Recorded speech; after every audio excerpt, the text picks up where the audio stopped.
Today, on Energy Contact, some people are always active, they're always getting bumps and bruises, but it doesn't seem to bother them really. While other people stub their toe or they get a hangnail and they have hours of drama and complaints about it. Today, we're going to talk about the cuts and scrapes and the bumps and bruises of life and the impact that they have upon us. And we're going to empower ourselves to learn how to roll with life's punches. So brace yourself. Today's show is going to have a traumatic impact on your health, growth, and self-improvement. And it's coming up right now on Energy Contact.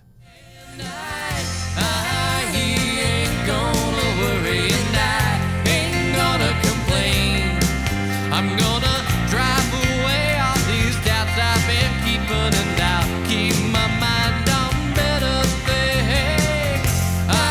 He ain't gonna worry and I ain't gonna complain.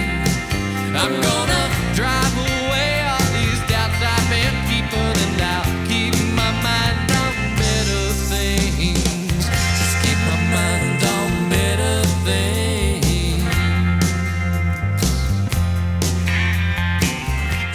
Hello and welcome to Energy Contact. My name is Joseph Willenbrink. Thank you for joining me today, and thank you to the production staff here in the studio for helping me get my message out to you. Energy Contact is a series I'm presenting to you as a public service. It's about attaining perfect health, growth, happiness, and self-improvement. It's about finding all these things within us. It's designed to present you a new way of seeing yourself and a new way of seeing the world around you. We're talking about things that have an energetic contact, making an energetic contact with yourself internally and with your environment. There's no difference between the body, the mind, the spirit, the emotion, the intellect, the ego. There's no difference between mass and energy. There is something about us that loves to classify, categorize, pull one little tiny part out of the whole, analyze it under a microscope, and think we know it all. But in fact, that health and growth and self-improvement we're talking about take place when we do just the opposite, when we put these things together, when we make an energetic contact between the physical world and the unseen one. We're presenting on these programs a brand new paradigm that's thousands of years old. We're presenting extraordinary topics for ordinary people. Let's move forward with that. Let's bring up our first slide. Everyone please know that I am not a doctor. This show is not a medical advice show. It is not a medical anything show. I might call myself an energy healer or a chakra healer, so might you or a lot of other people. But state, federal, and local governments do not. They absolutely call me no such thing. It's important to know that. There's a lot of important information on your screen right now, so please read it carefully, give it your full awareness, if you will. And when you've got it down, please locate a pencil and paper. Here's why you want to do that. Well, at the end of this program, we're going to run some credits. And on those credits, there's going to be contact information for me. Now, I invite and encourage you to contact me. I kind of hope something I have to say to you today might inspire you to want to do that. But in order to contact me, you're going to need that contact information. In order to get it, you're going to need a pencil and paper. There will be plenty of time at the end of the show to jot it down, if your pencil and paper is ready. All right, let's come back up here. Today's show is show number 49. If you're joining me for the first time today, well, thanks and welcome. I think you'll enjoy the show. These shows are sequential. They build, so there's some ramp-up time, some up-to-speed time, some things you will have missed out on. However, I'm doing my very best to make each show have a lot of value on a standalone basis, and I think there's plenty in this show for you. If what you see piques your interest, and it is your first time or one of your first times joining me, then I will invite and encourage you to look for earlier shows. They'll be airing at later times. They'll either be re-airing here on this channel or perhaps at different times on different days in different areas. If you look for them, I'll appreciate it. All right, and now is the time where I get to bring my co-host on camera here. Let's get Slim on. This is my buddy Slim, and Slim is here for a reason. Since we're understanding what energy contacts in the physical self, we have to understand a couple of things, don't we? We have to know something about energy, and this show is certainly one about energy. We're looking all about it. But all that energy out there somewhere in some nebulous spot does us no good whatsoever. It does us no good until we bring it into contact with something. Well, Slim is here to show us that thing that the energy contacts. Remember, a body without energy is just a corpse. And energy without a body, well, it might be a number of cool things, but none of them are human. All right. Previously on Energy Contact, we have been looking at the things that you cannot see, or excuse me, the things that you can see that are built by the things that you cannot see. The physical, built by the invisible. Something built by nothing. That's what we've been looking at. We have seen that there are these invisible forces of nature that act upon us and that they always win. So if we cooperate with them, we win too. Lucky us. But if we fight them, we lose. And gravity makes us fall down. And entropy makes us fall apart. And yet, so many people choose to fight. What's up with that? We've been investigating pleasure and pain, health and sickness over the past few shows. We've seen that whatever it is that makes us feel physically good or physically bad is a function of unseen energy flows. And everything that flows has a current, like a river or like electricity. And as with every current, pain and pleasure, well, they're invisible forces too. We have seen how they act and interact and react and proact with that equally invisible body intellect. That body intellect, we saw that the same thing in our brains that give us thought, reason, recall, memory, logic, intelligence, all those things that we have come to learn as brain functions, how they're in fact in every cell of our body. We build everything into that body intellect. We build the promotions of flow, the resistances to flow, everything. And then that body intellect just turns right around and builds us. And we've seen another invisible force. We've looked briefly at that mysterious force that those old Indian mystics called Kundalini energy. Over the past few shows, we've focused on the routine pains of routine sicknesses we encounter, things that have a gradual onset. But today, we're looking more at the sudden blows. A lot of what we experience as pain comes from impact, comes from trauma, from accidents. The cuts and scrapes and the bumps and bruises that come as a surprise to us. They come with no warning. They might be physical, mental, emotional, spiritual, or whatever. They might be big or small, but we don't expect them. That's what our show is about today then. Accidents, traumas. Impact is the all too sudden cutting off of those energy currents we've looked at. And that can be very traumatic. It's the promotion of flow that brings us health, happiness, growth, healthy good looks, self-improvement, good things like that. And so it's the resistance to these energy flows, these energy currents, that brings us aches and pains and misery and suffering, ugliness, bad things like that. But with respect to traumas, we have less control, and therefore we have less choice of whether or not to resist. That's what our show is about today. So, plenty to do, but before we go on, everybody sit back and take a deep breath, because we have arrived at the part of the show where we get to visualize. We get to take our virtual field trip, a journey in our mind's eyes. Today's field trip might not be so relaxing. It's going to be a little unsettling. I'm not going to tell you where we're going today, but here's what you're going to see. You are looking at a room lit by bright fluorescent lights, and you're seeing a guy laying down in this room. He's been unconscious, and he's just coming to. He's groggy. He realizes that he's been drugged, and he's got no idea of how he got into this place. As an observer, you're starting to get that bad feeling that he's not in a very good place for him. And you know what? He's got that same creepy feeling. All right, there's another fella in this room who sees that he's awake, and he runs over to him. This other fella's wearing a mask, and he looks at the guy and says to him in a very detached, measured tone that he wants to cut him open, that he might want to cut into some of his internal organs. He might want to cut some pieces of them out. And furthermore, he's telling this guy that he would like his consent and approval to do that. Now it's starting to sound like one of those creepy horror movies, isn't it? Our poor dude, in his impaired state, he gets together enough to say, "Why in the world would I possibly consent to letting you do that?"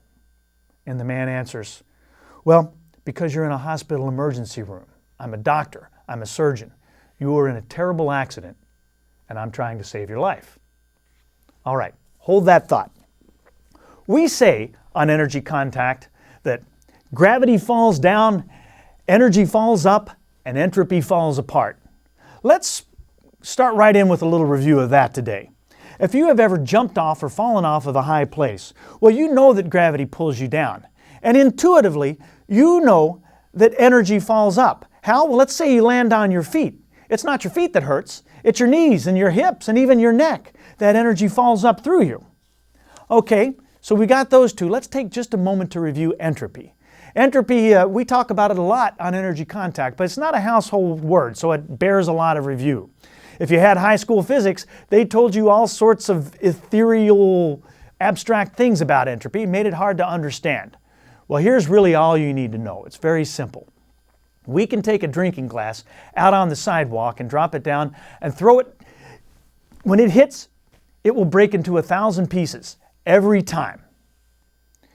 But try as we may, we cannot take 1,000 pieces, throw them down on the sidewalk, and get a drinking glass. Things fall apart all by themselves. You can put things together, but that takes a lot of work. Doesn't take much work to bust things up. Put it another way, it takes a year to build a building, say, but it only takes one little bomb, one little earthquake, one little wrecking ball, a few minutes to tear it down. Want to rebuild it again? Well, of course you can, but it's going to take you a year. When you get into an accident or a trauma, you experience the same thing. Einstein, we looked at him a couple of shows ago. He proved to us that mass is the same as energy. Just like water and ice and steam are the same thing. Our senses perceive them differently. They seem to us to be different things, but our senses are lying to us. They're the exact same thing. Einstein saw through that unreal but perceived barrier. He might have been the first person in history that looked at you and me and saw absolutely nothing. Or to put it another way, he didn't see us as ice, he saw us more as frozen steam. He saw us as wavelengths and frequencies that somehow fixed themselves into the appearance of some physical thing. But the form isn't real, only the wavelengths. Einstein saw that ice is to steam what mass is to energy. So,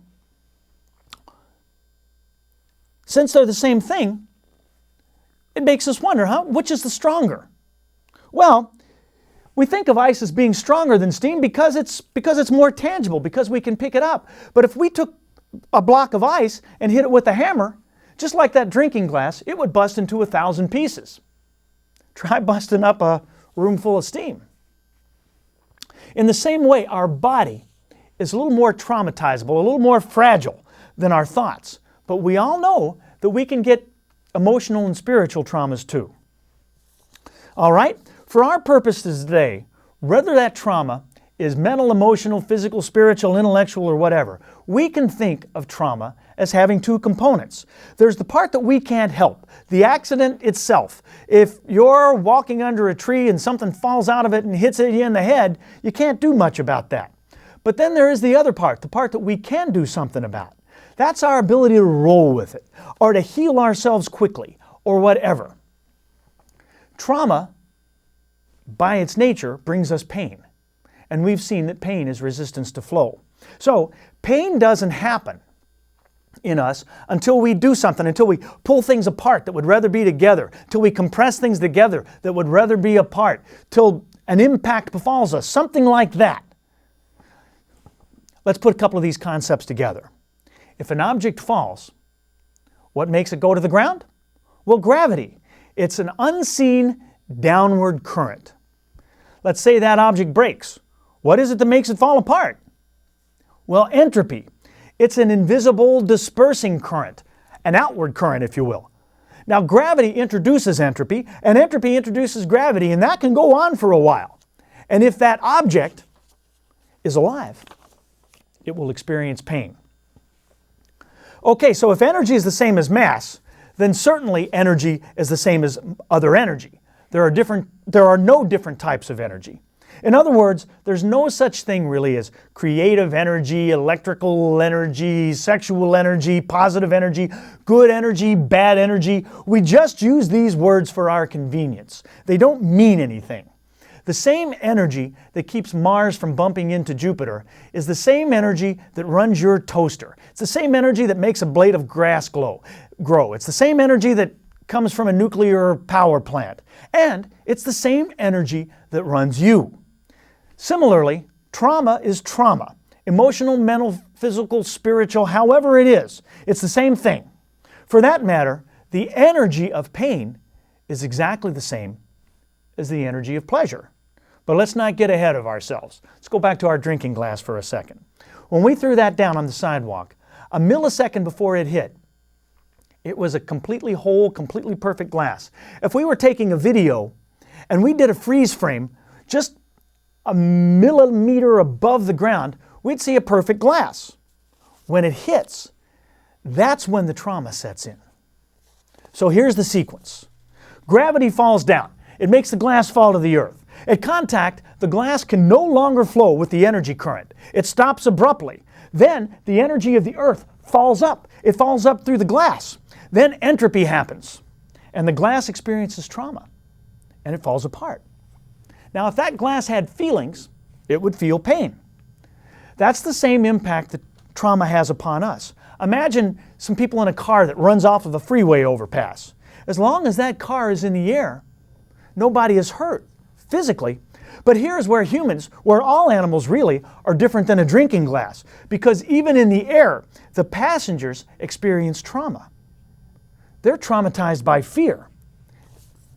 And in very real ways, most people are traumatized by their fears. They're dominated by them most of the time. All right, let's come back to the body for a second. Let's say you're doing some repairs on the garage roof. I'm going to use the garage roof because it's a little lower than your house roof, I hope. I don't want to put you up too high in the air. Nobody's getting seriously hurt today on Energy Contact. So you're doing some repairs on the garage roof and you fall off, and gravity pulls you down. As long as you're falling, you're flowing. Except for that fear we talked about, everything's just fine. Now, at contact with the earth, you can no longer flow.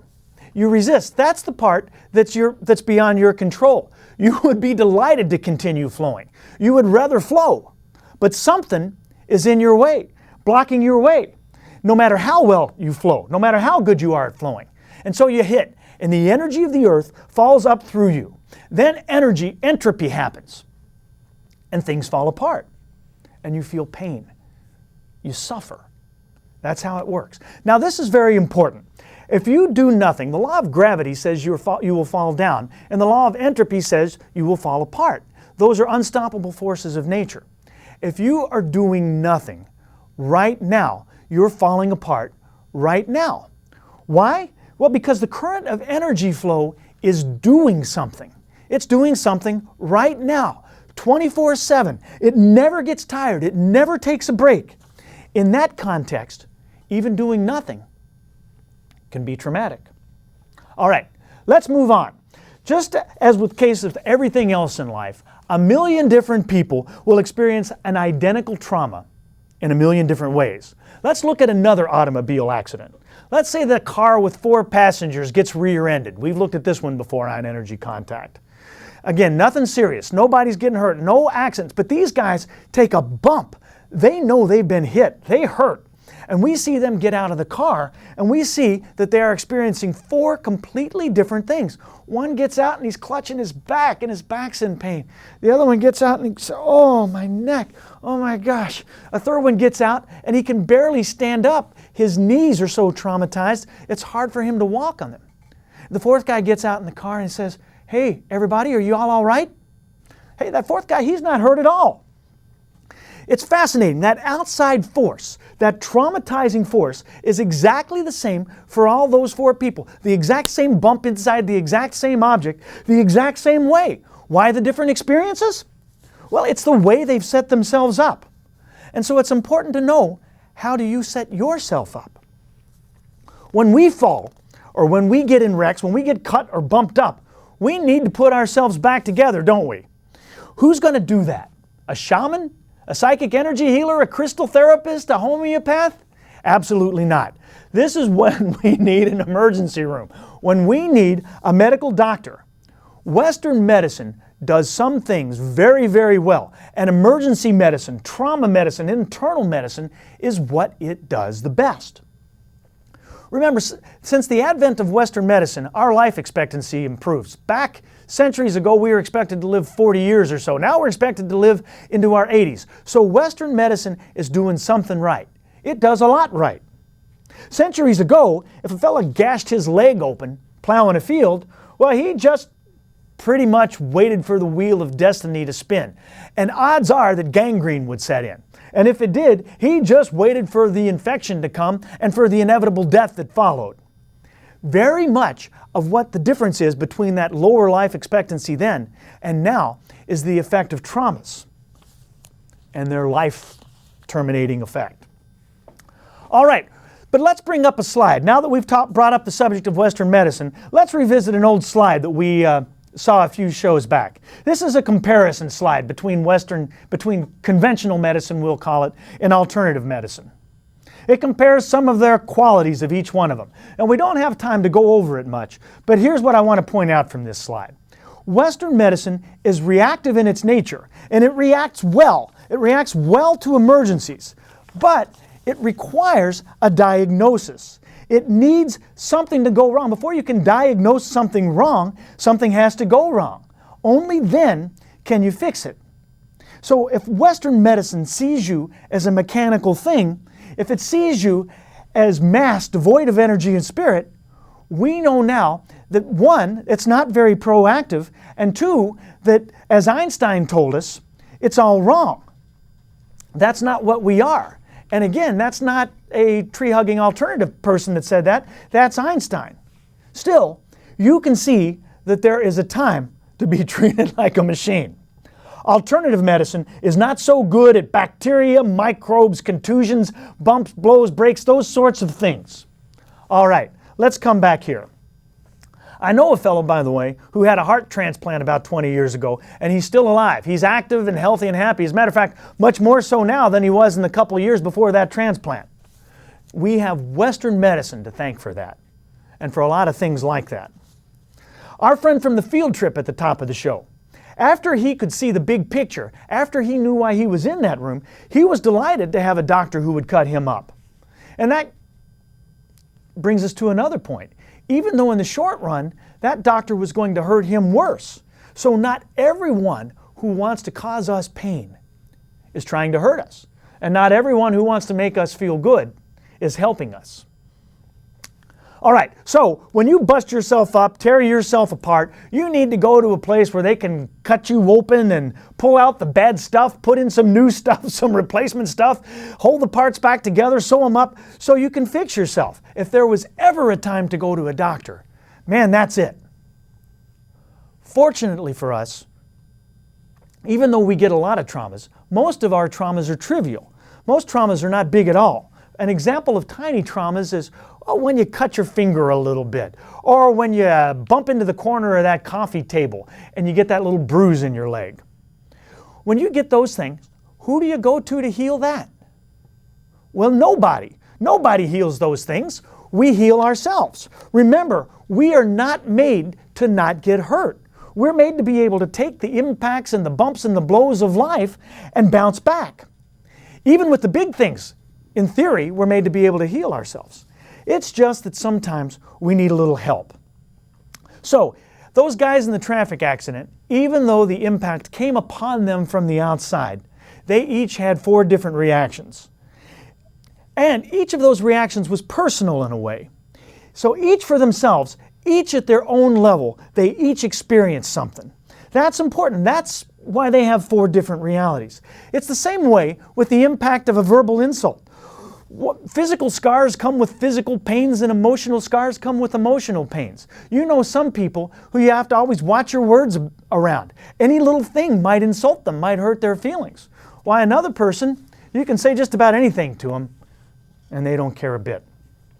All right, so we're all building ourselves physically out of those invisible flows, out of those unseen currents. Let's bring up another slide. We're going to look at some old friends. See these guys? How have the bumps and bruises of life affected these guys? How have these guys each shaped themselves in relationship to a lifetimes of bumps and bruises that are pretty much similar for all of us? Who or what is responsible to how they've built themselves? Is it the external forces or the internal ones? We've seen that we're all built out of the same atoms, but look how different these guys look. All right, let's come back here. You can look at happy people and you can tell that there's something more resilient about them, huh? That they have more of something that those sad and depressed and angry people don't have. And that makes them resilient. That makes them able to take a knocking and just keep on rocking. So 1,000,000 different people will take in the same bump and react in 1,000,000 different ways. It's good to remember that. It's also good to remember that there are 2 parts to every trauma. All right. Knowing that the bumps and the bruises of life are inevitable, what can we do about it? Well, we got to do something, huh? What can we do? We can't do anything about that thing that falls out of the tree and hits us. What can we do besides that to promote our health and happiness, our good looks, our growth, our self-improvement, all the things we talk about? What do? Do we just walk around and hope we don't get in wrecks? Avoid walking under ladders? Be careful around mirrors? Things like that? Well, I hope that you never get in any traumas at all. I hope you never do. But here's another thing to consider. Remember that glass that we threw down on the sidewalk and it shattered? Well, let's go out and take a rubber ball and throw that down on the sidewalk. Now we get a different reaction. You'll notice that it doesn't break even though we threw it down in the same way and it experienced the same impact. That's the secret for us. We want to be more rubbery and less glassy. We want to be more steamy and less icy. If we do that, we'll freely be able to make energy contact our physical selves. And if we do, we'll be in a shape that we can feel pretty good about. I wish you peace and positive energy and a healthy life in energy contact. My mind on better things.